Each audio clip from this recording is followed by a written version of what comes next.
Nung nilabasan ko siya ng ama, ang sabi niya salamat, tapos biglang lumuhod. Sa garang malugod ko siyang pinapanood. Biglang sa kanyang pamilya gusto niya nang bumukod. At gustong sumama sa'kin, ride or die. Handa daw siyang kumapit sa'kin hanggang mamatay.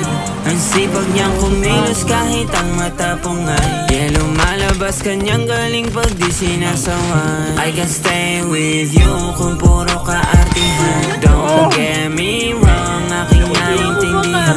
Pero dapat alam mong may oras din para dyan. Manatili sa likod at di ka mawawala. Tingnan mo ang aking bihis, yung dating ang linis. Yung iba'y naiinis, di ko sila kawang. Hindi pwedeng kalawangin, hindi pwedeng matenga. Ako'y inaabot na, buti dumating ka. Di mo man sabihin kung ano ang bakay. Ayaw mo sa kilid, gusto mo sa bahay. Paubo-ubo, napapaupo ka na hanggang dulo to. Pag sinasagad mo pa, merong tumatawa. Ang pangalan mama, pero binaba mo. Ang lakas ng tama, ang sarap ng tawa. Di tamang hinala, nahiya ka pa na mag-aya dun sa aking kama.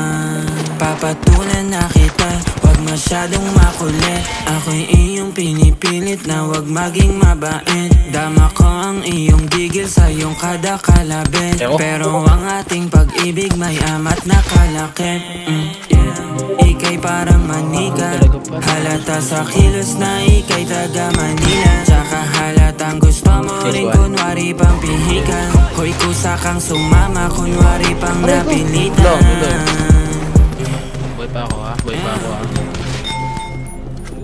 Yun lang, hindi ko nalaman. Kung ba napatay sa kanya? Ako ba yung napatay sa kanya?